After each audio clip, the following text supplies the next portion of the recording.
to the Wild Wisdom Podcast with Dr. Patricia Mills. I'm Dr. Patricia. This podcast is for people who want to transform their health, restore their hormones, and reconnect to their body's natural wisdom. Hi, I'm Dr. Patricia. I'm a Canadian medical doctor, published author, internationally recognized researcher, and passionate advocate for your health. Here, we'll explore the intersection between ancient wisdom and cutting-edge science, distilling the essence of true health into practical steps you can take. Wild wisdom is instinctive knowledge in action. Thanks for making this part of your day. A really important consideration is to understand where you are right now with your health. In other words, what is your current health status? And I mentioned before that there's a number of tests that you can do, blood work, stool, blood, food sensitivities, imaging, MRIs, all those sorts of things. Certainly they do provide an important picture of where you're at. However, I think what's really misunderstood and not used enough is the understanding of how to read your body language and what it is that your body is telling you about your health. And what often happens is that it's kind of like the frog in the pot story, where if you take a frog and put it into a boiling pot of hot water, it's going to immediately jump out. It's going to know right away that something's wrong. But if you put a frog into a pot of cool water and you slowly heat it up, it could even stay there enough for it to cook to death. It won't notice that things are happening slowly in the wrong direction, right? So this is what happens oftentimes with most people with respect to their health. They start off at a certain baseline when they're born, and they can either be born healthy or they can be born with already existing issues. And over time, their health can slowly deteriorate. However, without an understanding of what true health is and what to look out for in terms of what are the signs that you're developing disease, you can go years, if not decades, experiencing problems in your body that indicate that you're having a problem with your health and you're not even aware of it. And if you learned how to understand and read that body language, you could actually be even better at detecting disease in your body than any blood work or test that could be done. Because here's a limitation with blood work and tests. They are not perfect and they are not complete. We have not reached the pinnacle of everything that is possible to test our body. So, for example, let's say I want to know what your magnesium stores are, right? You're like, okay, low magnesium, 80% of the population. Do I have low magnesium? And you would come to me and I would say, okay, well, we can test your blood levels of magnesium. Well, only 1% of magnesium is stored in the blood. So that doesn't give us 99% of the picture. And then the next best test that's available is called a red blood cell magnesium. So they look at the red magnesium in red blood cells in your blood. And that gives you a slightly better picture, let's say 30%. But what that doesn't tell us is how much magnesium is available for use by your ovaries, by your testes, by your bowels, by your brain. There is no way to test for that. So what's an even better test of whether or not you have something like low magnesium? Well, it would be a very detailed history where, how are my energy levels? Because magnesium is the molecule of energy. You need one molecule of magnesium for every molecule of energy that you make. It's like the paper to the money. Okay, if you don't have enough magnesium, you don't have enough energy, period. One thing to know is that if you slowly start to experience low energy of any kind, right, that could be an indication of some disease process happening in the body. Could either be a low magnesium state because you don't get enough from your food or, from your diet or from your drinking water. Or it could be because your body's experiencing another disease process, and because magnesium is a molecule of energy, that disease process is taking up a lot of energy and draining your magnesium. And so the first sign oftentimes of disease is low energy. But like remembering back to the frog in the pot, it's so insidious. It's such a slow process sometimes that all of a sudden 10 years later you wake up and you're just like, oh, my energy's low, but that seems normal to you. So you don't even think to question it until all of a sudden there's a tipping point. And all of a sudden you go to having like not enough energy to do the things, and you start to realize, wow, like something is up. And you go to your doctor And you go to your functional medicine doctor, naturopathic doctor, Western medicine doctor, and they can do all the tests, and that can still come back normal. But guess what trumps? What wins in the situation is your body language. Your body does not lie. It has no capacity to lie. It will tell you very straight up if the way that you're living your life, what you're doing with your body is working for it or not, right? So when you start to understand that your body language speaks to you, you have to learn how to interpret it. So then it begs the question.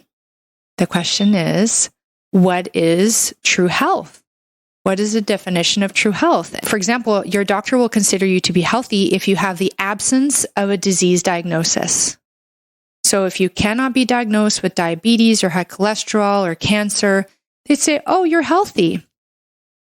Well, I would beg to differ. I think I would rely more on more ancient systems of medicine like Ayurveda and traditional Chinese medicine, and a more naturopathic and functional medicine approach, which is to say, if all of your bodily systems are working optimally and they're working together in harmony, and you experience that on a daily basis, moment to moment, as being completely free of any limitations from your body, so you don't have to worry about low energy, your digestive system, you're able to take your food in, break it down, the body can absorb that food, it can use the food, it can create what it needs to create, eliminate what it needs to eliminate. And all of those systems are working together like a big, lovely, happy, collective community. Okay. And the end result of that is that you wake up in the morning and you feel completely refreshed. You eat your food, and that food provides you with just the right amount of energy, doesn't bring you down, doesn't make you tired halfway through the day, doesn't cause a lump to be felt in the belly. Your belly is like flat and and light, and there's a feeling of lightness within your belly. Like if you center in on that feeling within the belly, there's no feeling of like heaviness or congestion. You look at your arms and your legs, and your hands are not too cold, your feet are not too cold, the skin is looking, like smooth, and there's no rashes going on anywhere on the body. Your hair is looking, it's not dry, it's lustrous, appropriate for your age, of course. Like as you age, you do lose hair, but it's not early hair loss. Your skin is not dry. Your fingernails should be smooth and strong and not brittle and cracking, for example. Your tongue should be smooth and pink with, little to no cracks in it, no white coating on it, no green coating on it. There's lots of things that we can gather from our health to understand where are we at right now. The thing is, I think that what happens is that people get afraid of taking a really deep look within and, within our own health, because they recognize that if something were not optimal, then perhaps they would need to change. And I think people really are afraid of and resist change. A change to the diet, a change to the lifestyle, a change to the mindset, a change to the routine, right? A change even to the grocery shopping list can be so anxiety provoking for people. A change of recipes, right? I have this long-standing recipe that I use and I don't want to change it. This is what I do, right? Getting out of the comfort zone, that's what is required. And if I can use this opportunity to provide you with a different perspective, is to say, the portal to true health is by recognizing that when you have problems, health problems, there are opportunities for necessary change. So you can look at health problems as opportunities rather than things to induce fear and anxiety. And, what happens is when we become fearful of our health status, it can either galvanize us, like really be a catalyst for us to take action. That's the approach that I took with myself. But what I often see happening is that some people will become paralyzed. They'll numb, or they'll go into denial, and they'll just, turn a blind eye and keep doing what they're doing. And the problem with that is that it's short-term gain, like quote unquote, the gain being you get to stay in your comfort zone. Right? But the long-term pain is that it's just the beginning. Like if you start to notice that things are not going well with your health, that situation will not change. It will just get worse, guaranteed. And there is no way to solve a solution in the same conditions that created it. So if you're not in ideal health, the reality is that something about your environment, what you're eating, drinking, putting on you, and what you're thinking, where you're living, how you're living, is not ideal for your body type, for your unique constitution in that time of your life, because it changes throughout the life cycle. There is a need to recognize that and create change in your life. And I think that for many people, the barrier actually is there. That's the barrier towards true health. Many people, they know, or let's not say that. I can't say at this point in time that most people know what they need to do to create true health, because the current paradigm of the Western society has some lifestyle habits like eating and exercising and that kind of thing that I actually have observed, and the research has shown do not support ideal health. Okay, so it does require that the individual who makes the identification of health needing to be better and is willing to make the change to additionally do research on this beyond what their Western medical doctor is going to tell them. Why? Because, and I can say this because I went through the training and I am a Western medical doctor, we are not taught about health promotion. We are taught about diagnosis of disease, and we are taught about the treatment of disease. And whatever health promotion that we're taught is very, very outdated and very, very minimally part of the curriculum, like very minimal. And from what I know now, the outdated part is really, really, really relevant. So, this is the challenge for true health. But I think, again, it can be like a journey, right? It can be an adventure if you choose it to be, is recognizing you need to change, accepting it, making a choice, getting yourself in that direction, and then doing the research. And, this is why this podcast is so crucial, because I would like this to be a place where you can come to and get the knowledge that you need, that's been vetted by cutting edge science and has a beautiful intersection when available with the ancient wisdom, that will guide you in that journey and provide you with at least the confidence that the actions that you're taking will end up in results. This is what I get really sad about, is when I see people who have all of the best of intentions of creating health for themselves, and then they follow recommendations that are have now been proven to not help. Or let's say you start a recommendation and you're trying it out. What you'll know if it works for you based on the results. I mean, if something isn't giving you results within about 3 to 6 weeks, in some kind of way, not that you're going to get resolution and cure or reversal in that time, but you should start seeing results. And then individuals who don't listen to that body language, because you need to really tune into your response to things.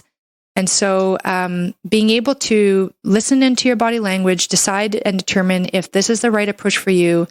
And if it's not, even though, someone very high level, even someone like myself, I said, this is something you should try. If it's not working for your body, it's not meant for your body. And so you have to really reassess and stay curious, stay open, stay flexible.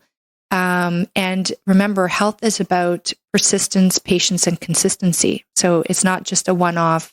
I'm going to, try this one food plan. And if that food plan doesn't work for me, that's it. Like I give up, or I'm going to stick to that food plan. For example, vegetarians, vegans, paleos, some people have constitutions that simply do not align genetically. They don't do well. And even though technically they could be very healthy food plans and diets, you may not have the genetics to properly create, vitamin A from the precursors in vegetables, or to properly metabolize the fats from animal meats and, those sorts of things. So you have to really be a detective.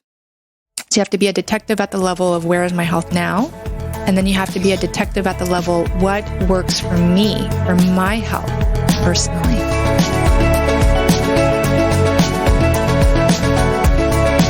Thank you for taking the time to listen to this podcast, Wild Wisdom with Dr. Patricia Mills. If you like this podcast, please take the time to like and subscribe, and please feel free to leave any comments and look below for the contact information if you want to connect with me directly. Thank you, and I hope you have a wonderful day, evening, or night. Hi everyone, I hope you enjoyed this episode. Just a reminder, this podcast is for educational purposes only. This podcast is not a substitute for a professional care doctor or other qualified medical professional. This podcast is provided with the understanding that it does not constitute medical or other professional advice or services. If you are looking for help in your journey, it is important that you seek out a qualified health practitioner.